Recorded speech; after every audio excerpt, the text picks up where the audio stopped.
लेकिन कोई भी वीडियो, कोई भी स्टोरी आपको 3-4 दिन से ज्यादा मोटिवेटेड नहीं रख सकती। उसके बाद फिर आपको एक मोटिवेशनल वीडियो देखने की जरूरत पड़ेगी। इसलिए हमेशा मोटिवेटेड रहने का पहला तरीका तो ये है कि रोज सुबह उठते ही एक मोटिवेशनल वीडियो देखो। और ये तरीका उन लोगों के लिए है जिनकी बेसिक जरूरतें पूरी हो रही हैं, जिनके पास अच्छा खाना, अच्छे कपड़े और अच्छा मकान है, और जो अपनी लाइफ में और अच्छा करना चाहते हैं। और दूसरा तरीका है अपनी भूख जगाओ, अपने सपनों को अपनी जरूरत बना लो। और ये तरीका भी उन्हीं लोगों के लिए है जिनकी बेसिक जरूरतें पूरी हो रही हैं। क्योंकि जिनकी बेसिक जरूरतें पूरी नहीं होती, कोई भी सपना पूरा करना जिनकी जरूरत बन जाती है, उनके अंदर भूख पहले से ही होती है। और जिनके अंदर भूख होती है, उनको मोटिवेशनल वीडियो देखने की जरूरत नहीं पड़ती। फॉर एग्जाम्पल, अगर किसी को भूख लगी हो तो वो मोटिवेशनल वीडियो देखने नहीं बैठेगा। उसके दिमाग में उस वक्त सिर्फ एक ही चीज होगी कि किसी भी तरह खाना मिल जाए बस। क्योंकि ऐसे वक्त पर भूख उसका मोटिवेशन और रोटी उसकी जरूरत बन जाती है। अगर ये एग्जाम्पल नहीं समझ में आया तो एक सच्ची कहानी सुनो। ये कहानी है अपने ही भारत देश के एक लड़के की। एक छोटा सा गांव था जिसमें एक गरीब किसान खेती से आए पैसों से अपने परिवार का पेट बड़ी मुश्किल से पालता था। और जब खेती से उम्मीद नहीं रहती तो वो सब्जियां बेचकर गुजारा करता था। क्योंकि उसे खुद के अलावा अपने परिवार के 6 और लोगों का पेट भरना होता था, जिसमें उसकी माँ, पत्नी और 4 बच्चे थे। और ये सब सिर्फ एक रूम वाले घर में रहते थे।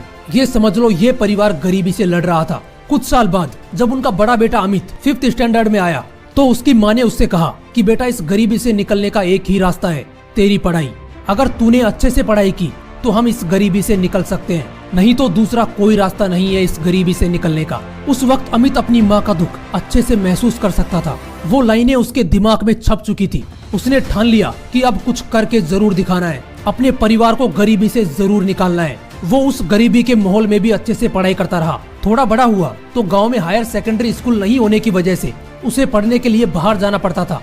जैसे जैसे ये बड़े हो रहे थे, खर्चे बढ़ते जा रहे थे। इनके परिवार की हालत और बिगड़ती जा रही थी। तभी अमित के छोटे भाई ने, जो 8th स्टैंडर्ड में था, उसने अपने पेरेंट्स से कहा कि वो दिल्ली जाकर कुछ काम करना चाहता है। लेकिन तब वो बहुत छोटा था, इसलिए उसके पेरेंट्स ने उसे बाहर जाने से मना कर दिया। वो डिप्रेशन में जाने लगा। उसका भी इलाज चला, जिससे खर्चा और बढ़ गया। और कुछ दिनों बाद इस गरीबी से छुटकारा पाने के लिए उसने सुसाइड कर लिया। गरीबी की वजह से अमित अपना भाई खो चुका था। वो जानता था कि ये सब गरीबी की वजह से हो रहा है, लेकिन अमित ने हार नहीं मानी। उसने अपने आंसू पोंछे और ठान लिया कि मुझे किसी भी तरह IIT में एडमिशन लेना है। उसने पढ़ाई में अपनी जी जान लगा दी और 10th स्टैंडर्ड में अच्छा स्कोर किया। अमित ने अपने पापा से कहा कि मुझे सुपर 30 के आनंद सर से मिलना है। वो दोनों उन्हें मिलने गए और उसे उस एकेडमी में एडमिशन मिल गया। कुछ दिन बाद आनंद सर ने नोटिस किया कि अमित रोज देर रात तक पढ़ता है। आनंद सर उससे कहते थे कि थोड़ा आराम भी कर लिया कर। एक दिन अमित ने अपनी स्टोरी शेयर करते हुए कहा कि जब मैं आराम करने की सोचता हूँ तो मुझे मेरा भाई याद आता है, जिसे मैंने इस गरीबी की वजह से खो दिया। मुझे मेरे माँ और पापा की गरीबी याद आती है, जो मुझे आराम नहीं करने देती। IIT में जाना मेरा सपना नहीं है सर, ये मेरी जरूरत है। मुझे किसी भी तरह IIT में जाना है, चाहे कितनी भी मेहनत करनी पड़े। दोस्तों, अमित ने पढ़ाई में दिन रात एक कर दिए और IIT में जाने का उसका सपना, जो उसकी जरूरत बन चुकी थी, उसे उसने पूरा किया। दोस्तों, जिस चीज को पाने की आपके अंदर भूख होगी ना, जिसे पाना आपकी जरूरत बन जाएगी, उसके लिए आपको किसी मोटिवेशन की जरूरत नहीं पड़ेगी। इसलिए जो भी सपना देखो, उसे अपनी जरूरत बना लो। आपको एक बारी लगना चाहिए कि आपकी जिंदगी का मकसद सिर्फ वही है। हमेशा मोटिवेट रहने का यही एक तरीका है। या फिर रोज मोटिवेशनल वीडियो से अपने अंदर आग लगाओ। और हाँ, बहाने मारना छोड़ दो यार।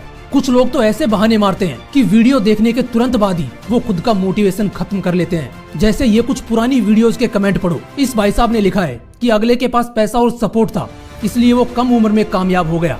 फिर एक ने लिखा है कि उसका फादर सॉफ्टवेयर डेवलपर था, वो हाई क्लास फैमिली से बिलोंग करता था। दोस्तों, यही बहाने आपको आगे बढ़ने से रोकते हैं। क्योंकि जब आप ऐसा सोचते हो कि जो उसके पास था वो मेरे पास नहीं है, इसलिए मैं सफल नहीं हो सकता, तो आपका पूरा मोटिवेशन वहीं खत्म हो जाता है। फॉर एग्जाम्पल, आप जिस फील्ड में जाना चाहते हो, उस फील्ड में कोई बंदा सक्सेसफुल है और जो चीज उसके पास थी वो चीज आपके पास नहीं है, इसलिए आप सक्सेसफुल नहीं हो सकते। अगर आप ऐसा सोचते हो तो आपको यही लगेगा कि आप कभी सक्सेसफुल नहीं हो पाओगे, क्योंकि आपके पास तो वो चीज है ही नहीं जो आपके फील्ड में उस बंदे के पास थी जो अभी सक्सेसफुल है।